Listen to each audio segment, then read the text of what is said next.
rapiña.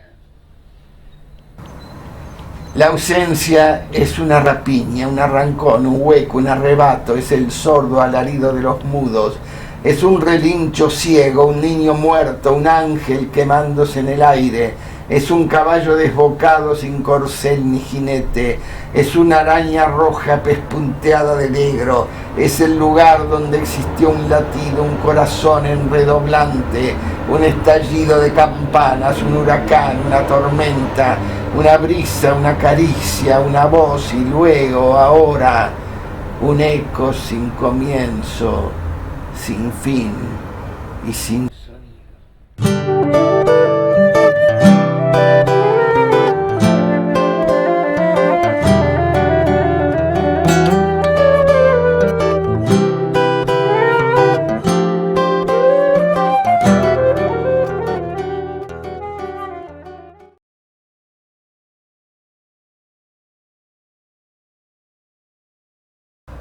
Es una pregunta, me parece, muy importante y que para el arranque viene fantástica.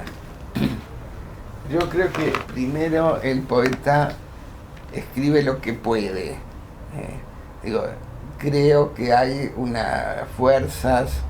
hay impulsos, hay instintos, hay fuerza interior que te mueve a una proyección de ese magma interior sin demasiado rigor formal.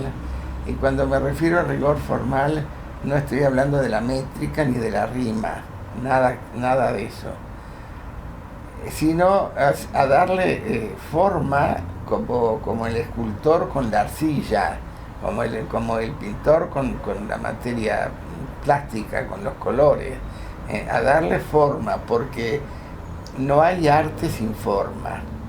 Eso yo lo siento de una manera absoluta. El arte tiene forma. El arte sin forma, lo cual no significa, por ejemplo, desconocer el arte abstracto o desconocer Pollock. Hay que ver un cuadro y te das cuenta que todo eso tiene una forma. Ahora, creo que con el paso del tiempo, el manejo del instrumento, el mayor dominio de ese instrumento, uno empieza a escribir más como quiere, sin dejar de reconocer el impulso de la fuerza esa interior. En el caso personal, yo no soy capaz de sentarme en una mesa y vos me decís, escribite un poema, que yo te pueda escribir un poema. No, seguramente te lo puedo escribir, pero no va a ser un buen poema, y va a ser más bien un ejercicio, va a ser un divertimento probablemente. Creo que los mejores poemas, en mi caso, reitero, son los que han brotado con una fuerza interior. Pero eso, también quiero aclarar, después requirió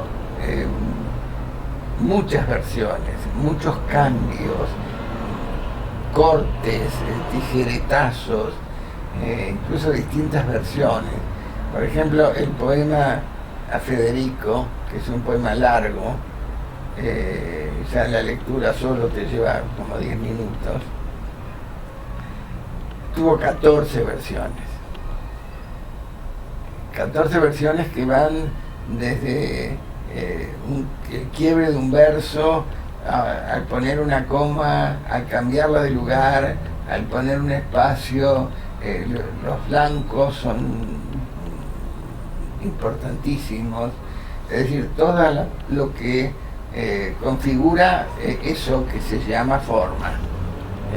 Y creo que se llega a veces a cierto equilibrio entre lo que se quiere y lo que se puede, no siempre. Pienso que en los últimos libros he llegado a veces, en algunos poemas, a cierto equilibrio, y sobre todo en el orden del libro, la organización del libro también me parece fundamental, porque hay un momento en que uno siente que el libro está terminado, pero para que esté terminado no significa que el último poema esté terminado, sino que el libro tenga una forma, y el libro tenga una impronta, con un comienzo, un crecimiento y un final. Y entonces en eso, en algunos capítulos de mi poesía, capítulos de vida, ¿no? Siento que sí, que algo se logró. Esto es más allá de la calidad, puede estar bien o puede estar mal, eso lo opinará el lector, pero yo como autor siento que bueno, esto quedó, esto está terminado.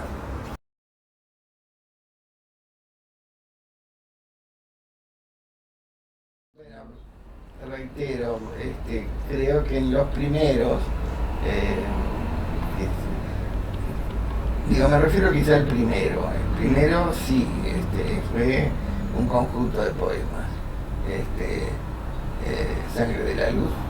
Yo lo publiqué siendo muy joven, yo tenía 24 años. Y bueno, y estaba ansioso y estaba y temeroso, y a la vez, bueno, quiero aquí destacar la actitud de Domingo Bordoli, que era un profesor mío, había sido profesor mío de Lipa, y fui a quien le acerqué los poemas y me dijo que sí, que podía publicarlo, que estaban en un buen nivel, que, en fin, y él me hizo la conexión con Banda Oriental.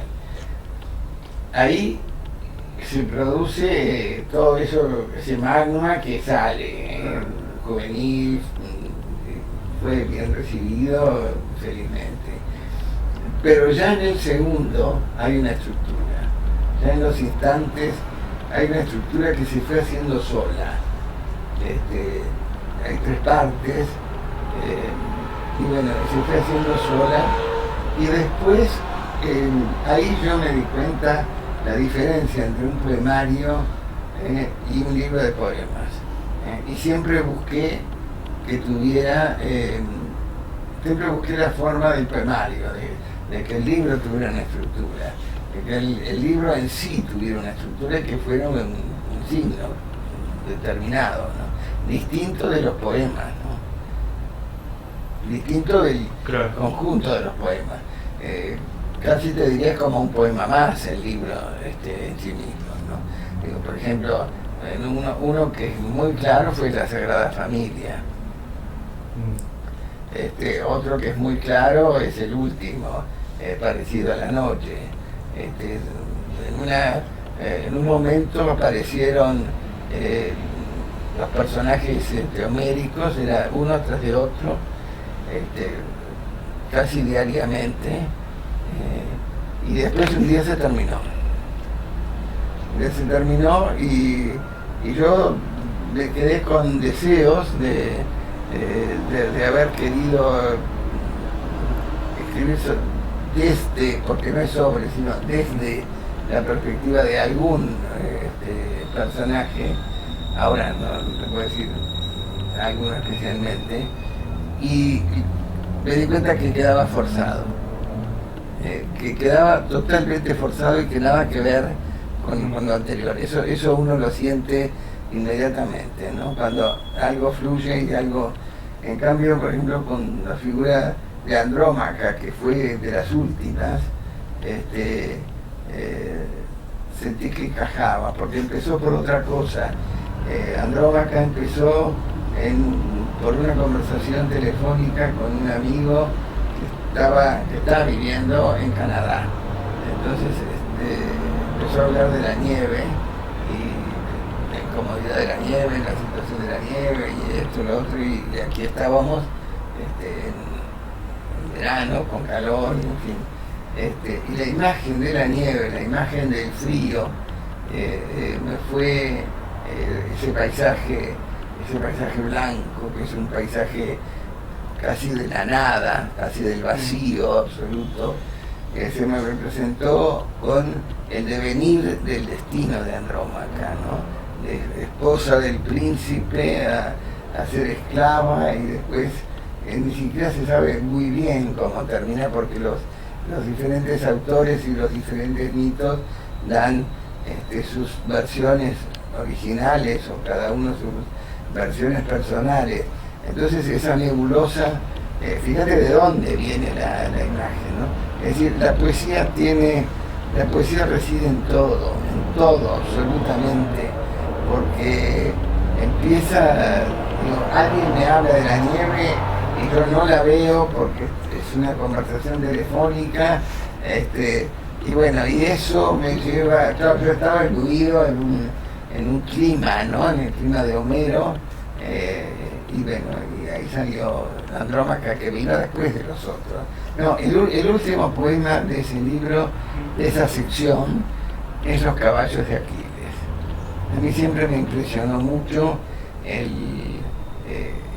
ese texto maravilloso que Homero hace llorar a los caballos de Aquiles en su epopeya, y me pareció un detalle de una poesía impresionante, ¿no? Y una vez, yo iba acompañado con una amiga, estaba en París y fui al Museo Branly, donde es un museo formidable, que aparecen todas las culturas antiguas. Entonces aparecen todas las ornamentaciones y todas las armas, todas las ornamentaciones que tenían sus armas.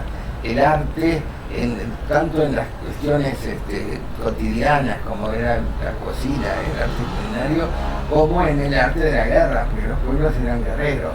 Entonces, fascinante el mundo ese de ver las lanzas, los arcos, las flechas, los escudos, las jabalinas de los guerreros de la Mesopotamia, o de los guerreros de Oceanía, o de los guerreros del norte de Europa, como todos tenían algo en común. Y entonces eso, yo aguanté 3 horas en el museo, no pude, mi amiga se quedó 7, poco menos que la echaron. Es muy fascinante, pero yo no puedo aguantar más de 2 o 3 horas, ¿no? Entonces, después nos encontramos y empezó a surgir la imagen de los escudos y los caballos, y cómo se hablan, y cómo todo termina en la nada, todo termina en el polvo, ¿no? En el barro, en el polvo.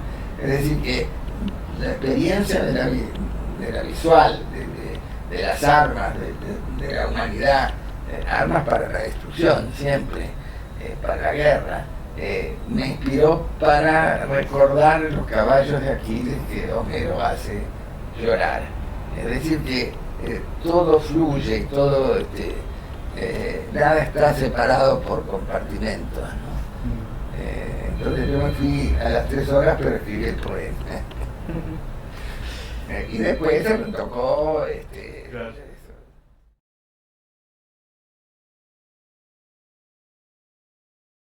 Mira, yo creo que de Homero en adelante y de Virgilio en adelante todo está escrito. También los poetas bíblicos, anónimos, pero creo que todavía, y va a seguir, porque creo que el hombre es una necesidad del hombre, es lo que lo diferencia del animal. El hombre no solamente quiere registrar su paso por el mundo, por la tierra, y tiene esa aspiración a la inmortalidad, y creo que el arte es un pasaje a la inmortalidad, aspiración que viene desde Cantar de Gilgamesh y de los griegos y de los asirios, de todas las civilizaciones antiguas, de los egipcios, Todas las civilizaciones han querido fijar residencia en el otro mundo. La religión ha servido para eso, hoy en el mundo occidental y más aún en el mundo oriental, con determinadas características. Pero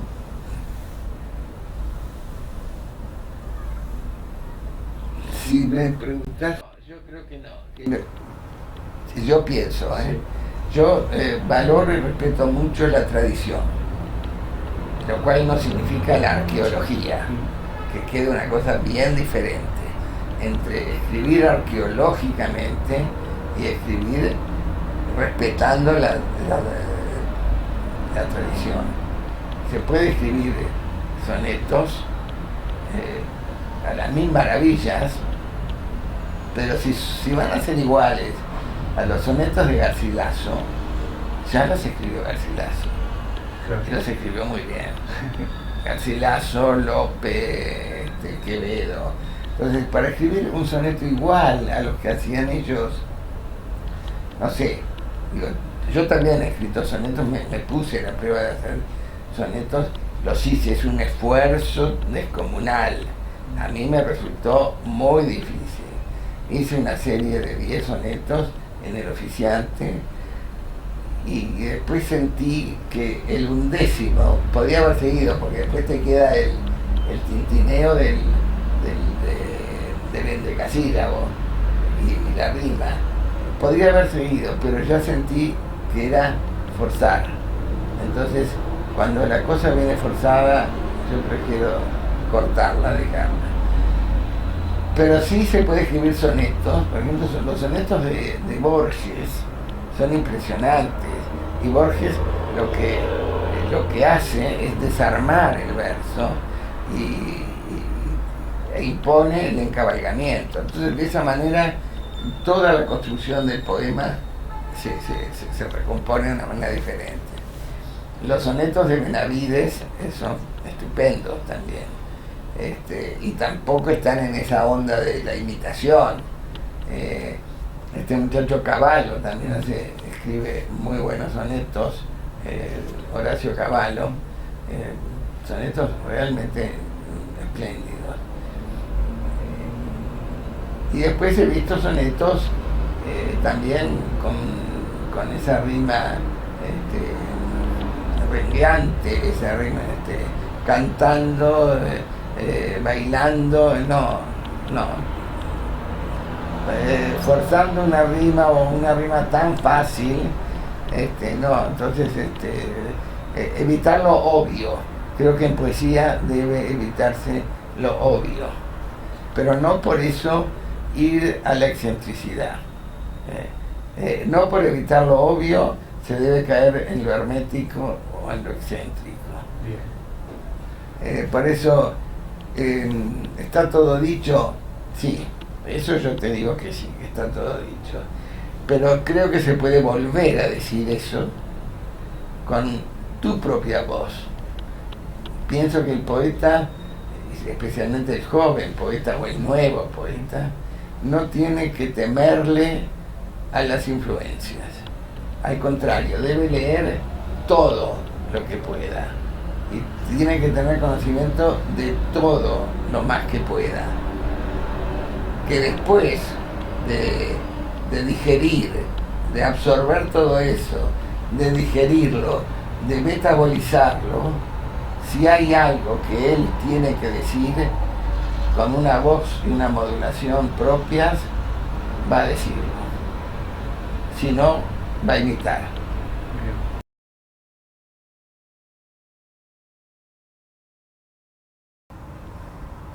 Bueno, cuando me decís recibir a la poesía, estoy infiriendo como que la poesía es una entidad aparte, con lo cual coincido totalmente.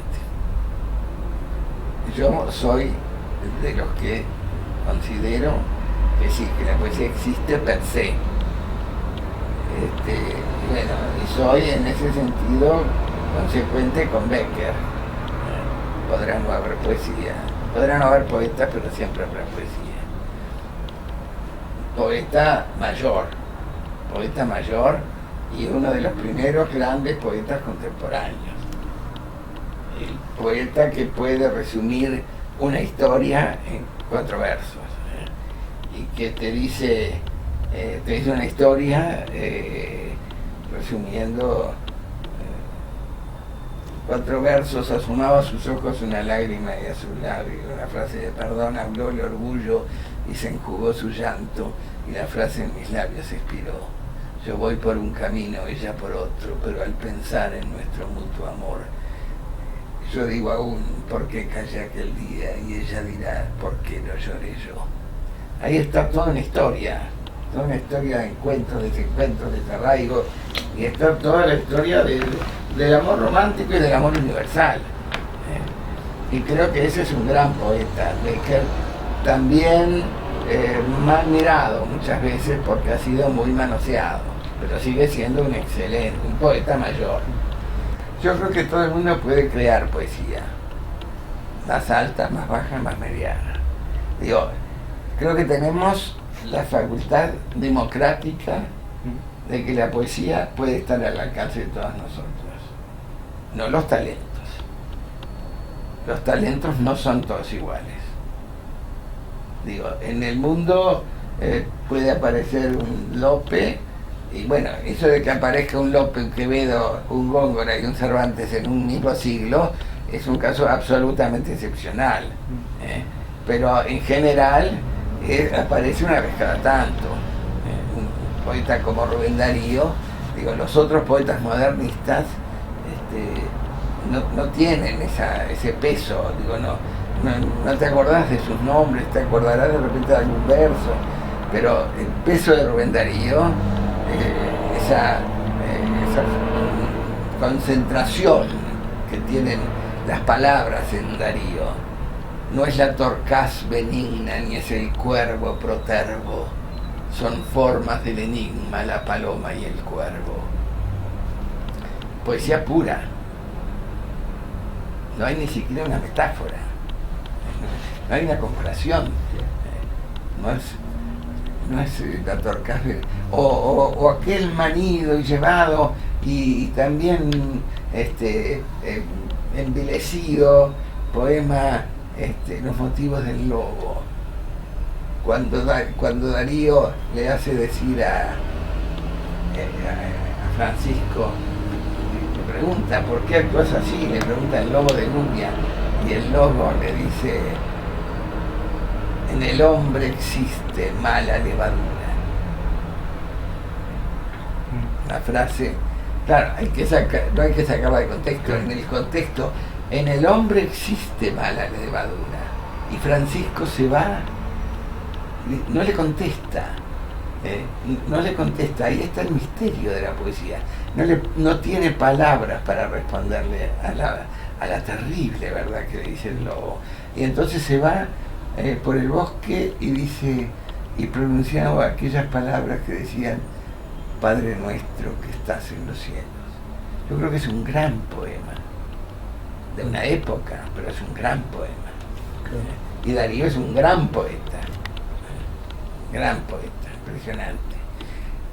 Entonces, todo el mundo puede crear, no al mismo nivel. La famosa historia de Picasso que le dice: eso lo hace un niño. No. Para pintar como el niño tuvo que pasar mucho tiempo. Y hay cosas maravillosas. Por ejemplo, el hijo de un amigo, nieto de otro amigo, estoy hablando del nieto de un amigo, que es el hijo de su hijo, obviamente, vio pasar un avión en el cielo, 3 años, y le dice: papá, el avión pintó el cielo. Pintó el cielo. A mí me pareció maravilloso eso.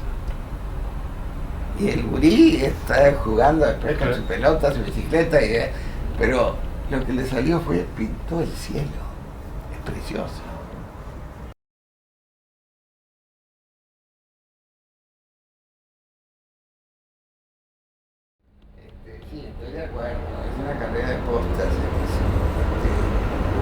creo que hay que discernir muy bien entre una ambición noble y una ambición bastarda, porque creo que el creador siempre va a estar en esa carrera de postas, en el sentido siguiente, siempre va a querer hacer algo mejor, y me parece que eso es lo nutritivo del arte, no el pintor que se queda en el cuadro comercial porque sabe que se vende, y no el escritor que escribe la novela por repetición o el poema por repetición. No, entonces me parece formidable cuando un poeta cambia o introduce o innova, y no significa eso que tenga que cambiar en cada libro, porque lo que me parece fundamental es que el poeta module de manera diferente en cada verso o en cada libro, pero que se reconozca su voz siempre. Eso me parece importantísimo, porque eso me parece que significa obtener un estilo. Creo que cuando el poeta obtiene un estilo, ahí es una aposta bien ganada.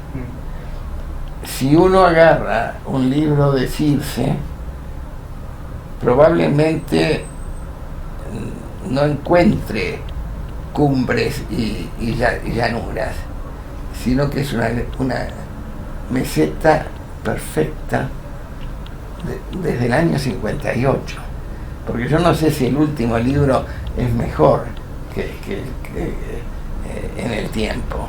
A mí, En el tiempo me parece un libro magistral, con algunos de los poemas de Circe más espléndidos, y en el último también. Entonces, es un caso muy excepcional.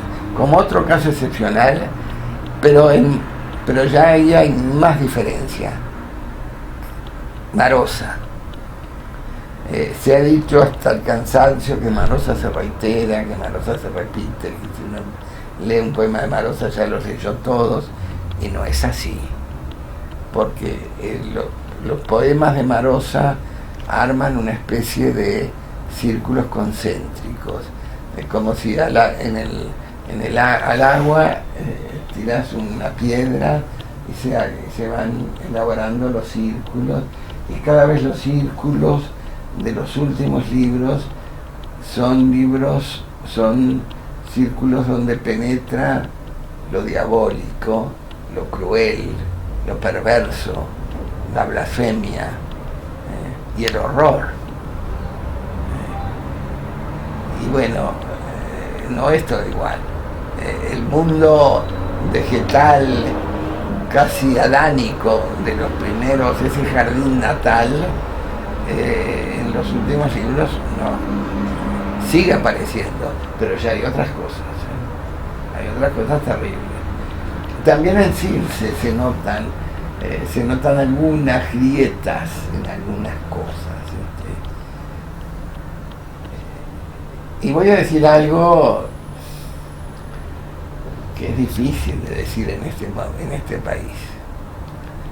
En cambio, la que pienso, reconociendo que es una gran poeta, una gran creadora, pero que siempre se mueve dentro de sus mismos elementos, es Idea. Cuando Idea sale de su mundo de amor, desamor y noche, es cuando resbala. Me permito decirlo junto con el respeto y la admiración que tengo por ella. Creo que ella logró algunas texturas poéticas formidables y con un trabajo de ritmo formidable, pero sobre todo en ese mundo, que es un mundo constreñido, diferente al mundo de Amanda, que cada vez se expandía más.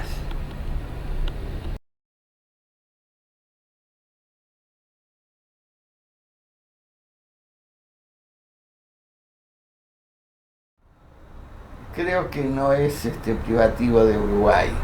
Creo que es, lamentablemente, se da en el hombre, lamentablemente. Creo que hay poetas que deberían ser más frecuentados. Por ejemplo, Sara de Ibáñez, que creo que es una de las grandes, mayores poetas. Creo que Juan Cunha es uno de los grandes poetas. Digo, se ha trabajado mucho más a Liber Falco, que me parece excelente, pero yo creo que Cunha tiene más ámbito. Cunha creo que es uno de los grandes, y no digo que esté olvidado, él aparece en los estudios, en las historias, en los diccionarios, en las antologías, pero no se frecuenta, no es un poeta leído, y creo que debería serlo, como Sara. Otra que creo que está olvidada como poeta es Clara Silva. Está rescatada como novelista, y en lo personal a mí como novelista me parece interesante, bien, pero me parece que hay zonas de la cabellera oscura, de las bodas, de los delirios, en que es una poeta mayor. Después creo que también es una, bueno, pero está bien reconocida, es Elba Casal.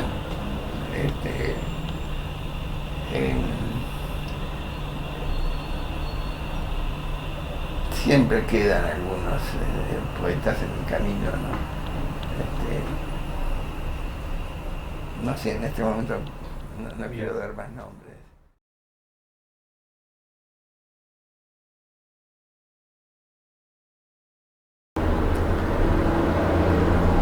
Yo creo que no hay una cohesión, que cada uno va por su lado, lo que no me parece mal,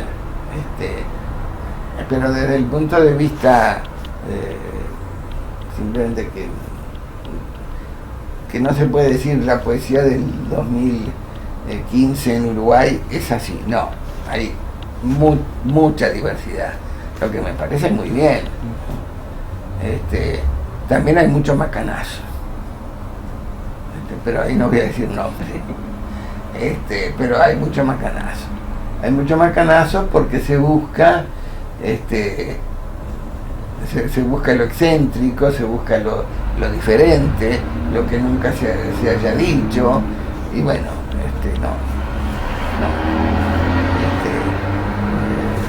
creo que en poesía erótica femenina, voy a decir algún nombre que, digo, me interesa mucho Melissa Machado.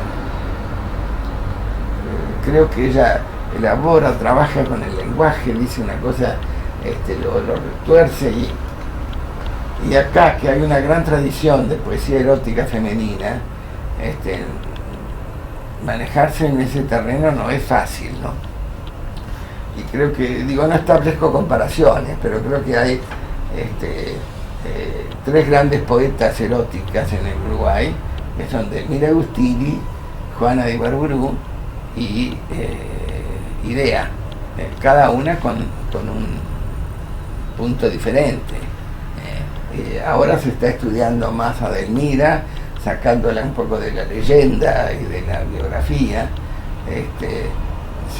Siempre se ha estudiado bien a Idea, ahora también se ha cargado de leyenda. No se ha estudiado a Juana,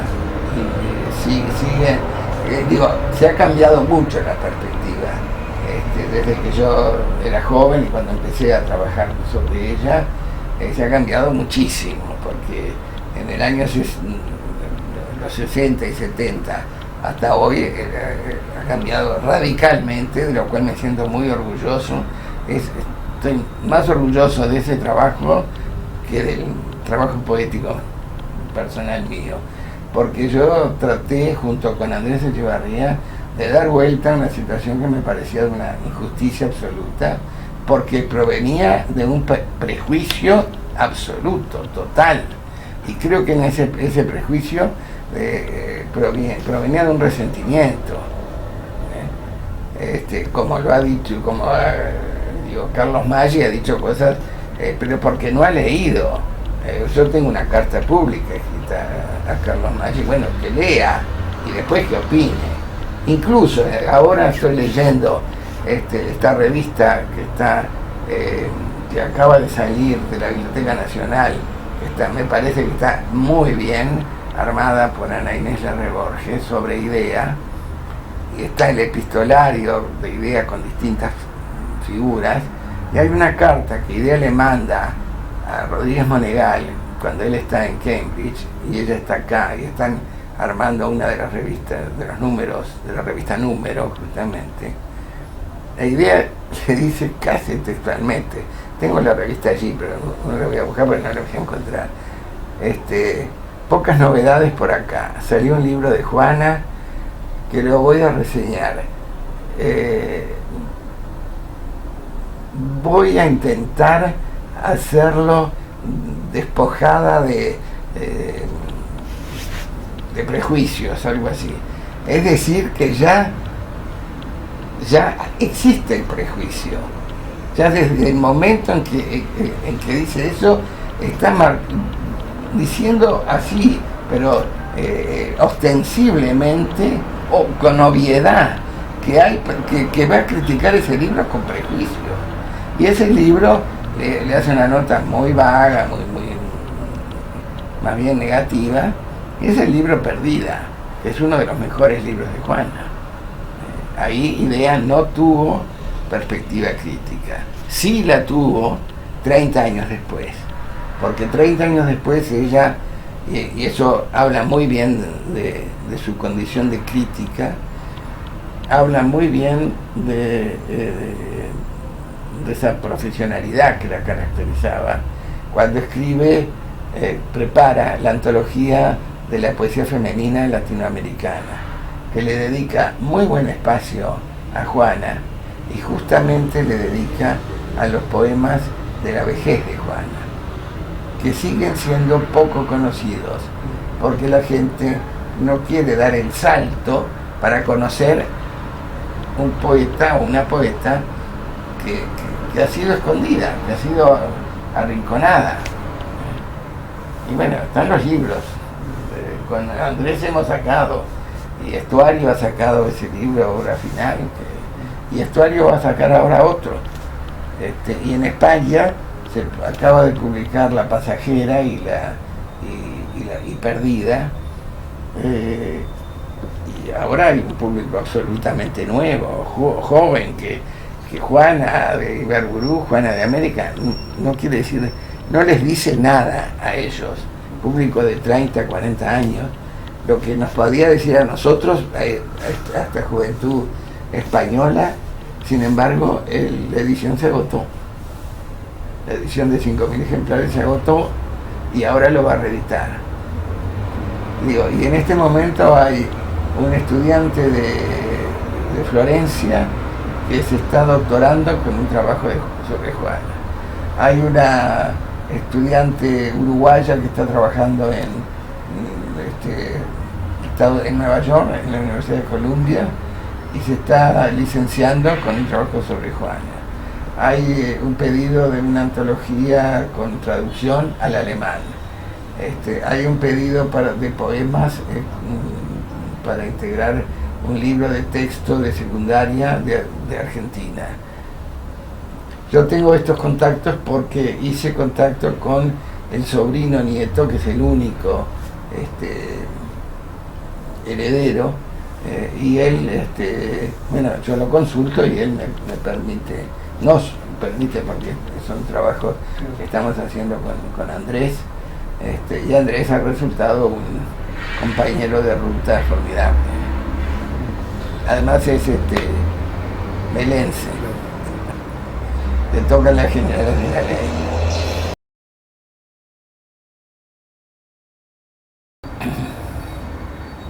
Metiste el dedo. No hay crítica. La que hay es muy mala. La que es mala como crítica, y es mala muchas veces desde el punto de vista personal y humano. Además, no hay respeto, el menor respeto Digo, se usa el sarcasmo, se usa la burla, pero además, ¿quién les dio credenciales para usar eso? ¿De dónde salieron? Y no quiero hablar más. Es decir, no, quiero decir dos o tres, un par de cosas. Considero que la labor del crítico es fundamental para orientar, para establecer un sistema, para explicar un movimiento. Una crítica de primera fue Graciela Mántaras, Mercedes Ramírez, Jorge Albistur. Pero aquel que recién empieza y que tiene dos o tres cositas, me parece que tiene que pensar un poco que el mundo no empezó con él. Hay mucho que viene detrás. Y él es el último apéndice. Entonces, creo que hay que ubicarse. No somos nunca seremos los primeros, tampoco los últimos, pero vamos a ubicarnos en su lugar. Y si yo voy a criticar a Ray Racing, bueno, primero lo voy a estudiar bien. Y primero tengo que... Y si yo digo esto de idea, no es una crítica, es una observación. Y tuve una muy buena relación con ella, personal, después de mucho tiempo, porque era una mujer muy difícil, muy distante, pero terminamos en una linda relación afectiva, sobre todo telefónica, pero cuando la Academia Nacional de Letras le ofreció la distinción de académica de honor, ella no la quiso, porque dice que las academias, bueno, sí, no la quiso. Sí la había tomado Benedetti y sí la había tomado Amanda Berenguer, pero en cambio sí aceptó un homenaje que le hizo la Academia Nacional de Letras el Día de la Poesía, un Día de la Poesía, y yo fui el encargado de ir a buscarla en un coche en Venice, y yo estaba viejita y estaba con mucha dificultad para caminar. Se me prendió el brazo y bueno, y fue muy lindo. Digo, para ella debe haber sido un homenaje donde había cantantes, artistas, mucha gente, y para mí fue un gran honor ir a buscarla, llevarla y sostenerla, ayudarla a pasar. Y considero que es una de las grandes con un mundo reducido.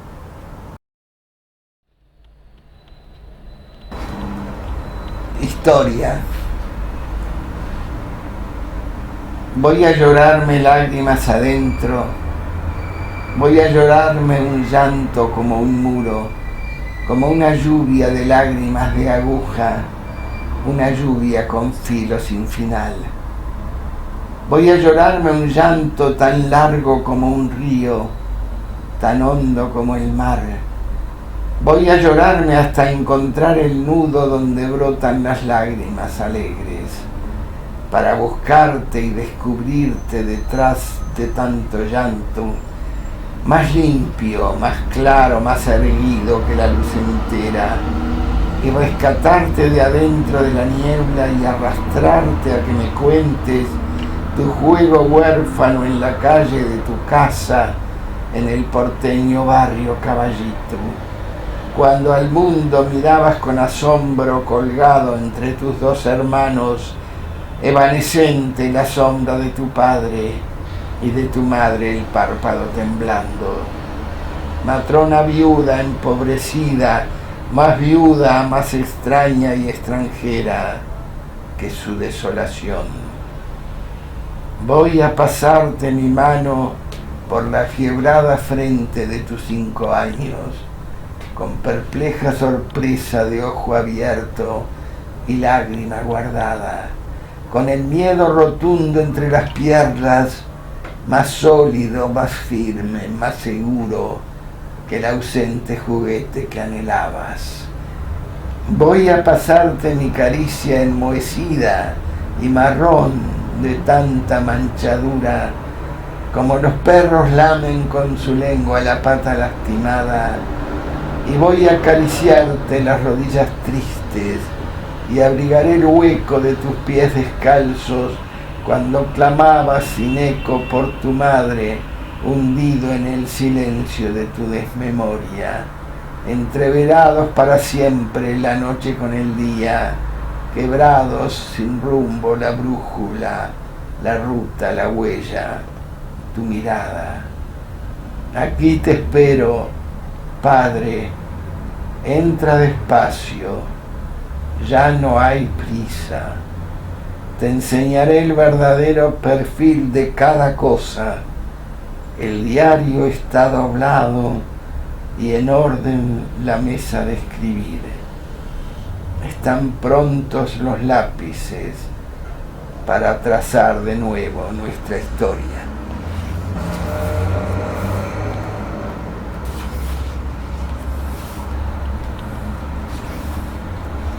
Cama con barrotes.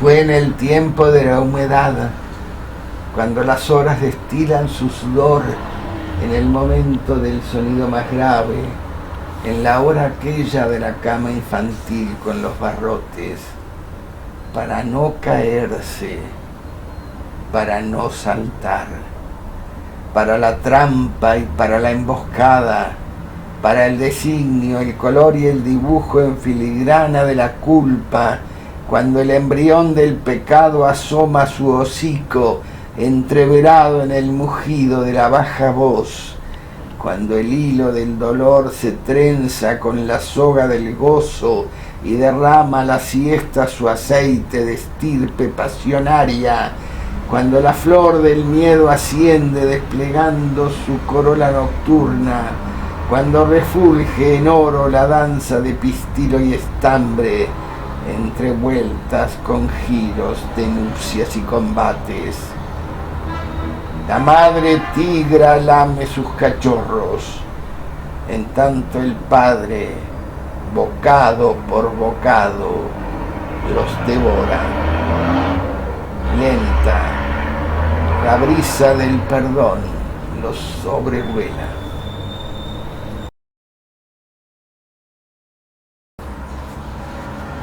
Oración.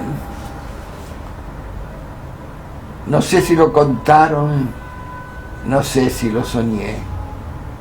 El viento invadió la casa, la muralla, abrió todas las puertas, hundió cerrojos, destrabó fallebas, convirtió al aire en un ovillo, derribó entera la ley de gravedad, volaron, giraron, dieron vuelta a las sillas, las mesas, las cucharas se encresparon, cortinas y ventanas y persianas y celosía batiéronse a destajo, todo dio vueltas, adelante se vino lo de atrás y el lado del revés pasó al derecho, inmutable quedó el rostro de los santos.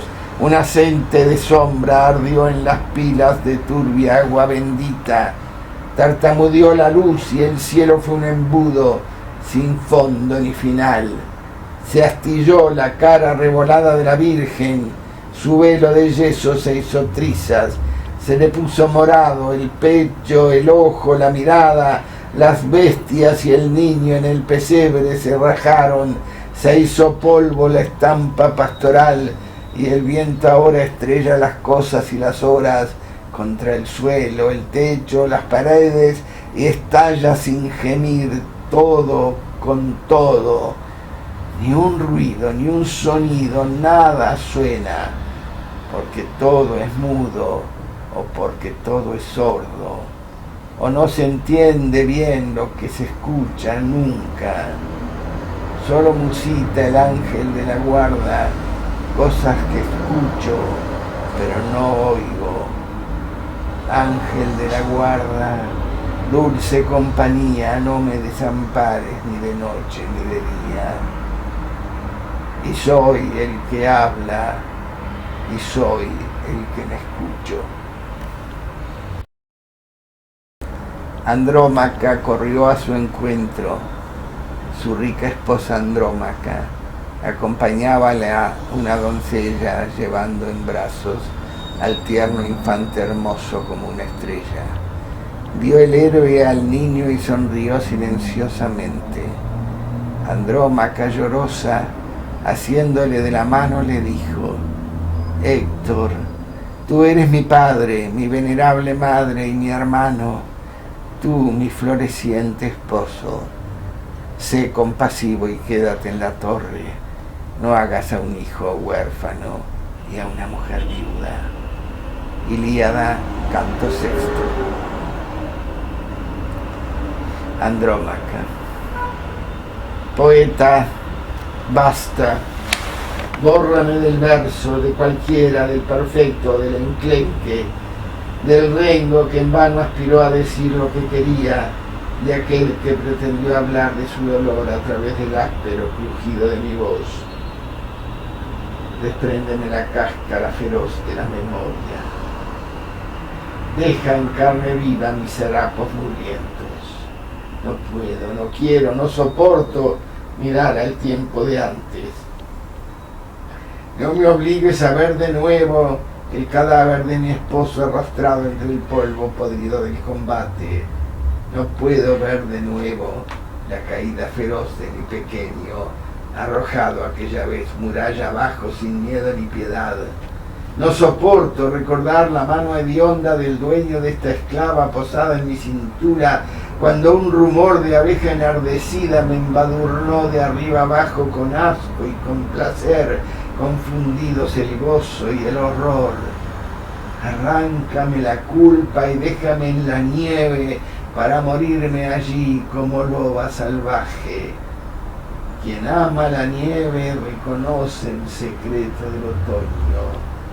Sus recodos, su sombra sosegada, un sesgo oblicuo de sonrisa media voz, apenas esbozada, el inicio y el fin del laberinto, conoce cómo tiembla el tiempo del sollozo en la garganta y se agiganta la sed bajo del agua. Necesito la nieve.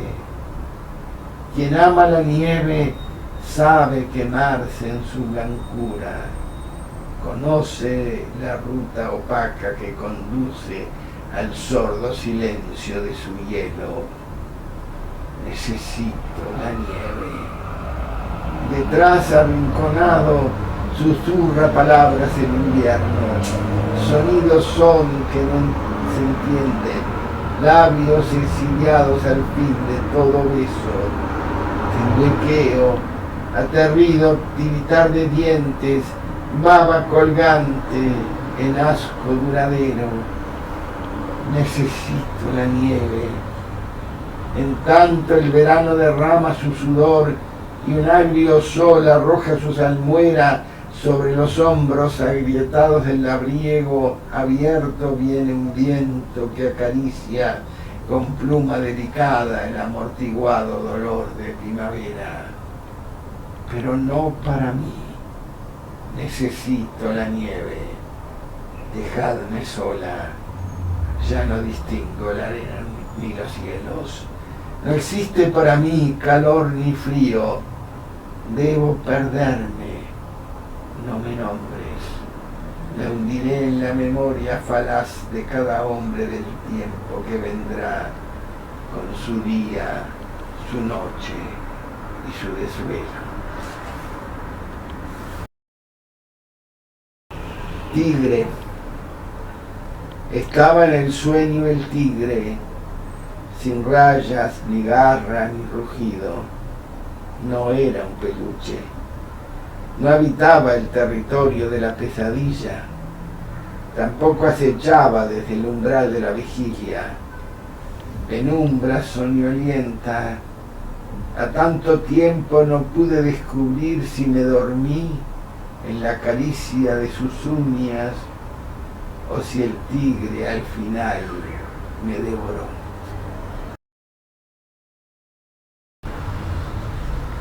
Lluvia. La lluvia lava el rostro manchado de la gloria. Le arranca la careta. Pedazos de la cáscara flotan en el agua taciturna de los charcos, navegan sin timonel ni aguja de marear. El canto a cara limpia crece, escala hasta encontrar su curva vertical y cierra el círculo. En el agua del canto abrevan las palabras. En las orillas del silencio pasen.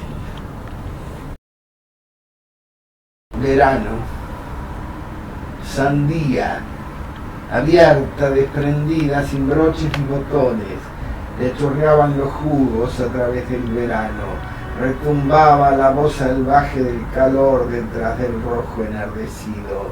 De un solo tajo la cortaron en dos. Yo me quedé del lado de la cáscara. De adentro del manzano nace un ala y brota una semilla. Emprende vuelo, semilla bajo el ala. Único vuelo emprenden paloma de penumbra y manzana envuelta en jugo luminoso. Un solo vuelo, ala en penumbra, manzana envuelta en agua agradecida. Un solo nudo, altísima doncella de blancura. Meseta. Primero fue el relámpago, unos ojos densos de sombra y de dolor antiguo, y un suavizar mirando los objetos. Después vino la mano, el labio, la lengua rumorosa, y fue de súbito la risa prendida en nuestra piel como una abeja, y juntos fundamos la alegría que vibra violenta en tu entrepierna, y es meseta extendida sobre las noches y los días, con el sureo del mimo y la aromada gamuza del arrullo. Tus muslos celebro y los recorro, columnas son sabrosas del deleite, en la emplumada llama de la dicha. Y en secreta oración pueblo tus bosques, tus llanuras, tus montañas de pájaros en celo.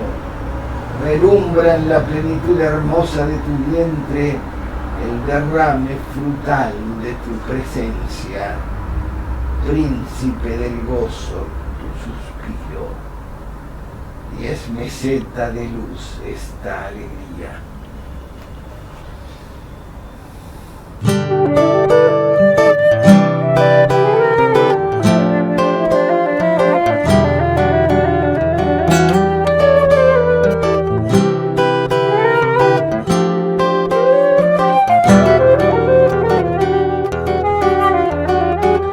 Desde la cama a la cocina está sembrada de pájaros la casa. La amanecida luz se esparce por un jardín de escobas y cucharas.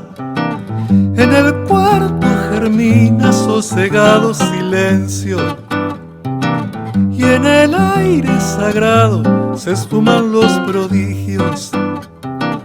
La mañana se ve, se escuchan las voces de las cosas, se comprende la noche y se ama el día.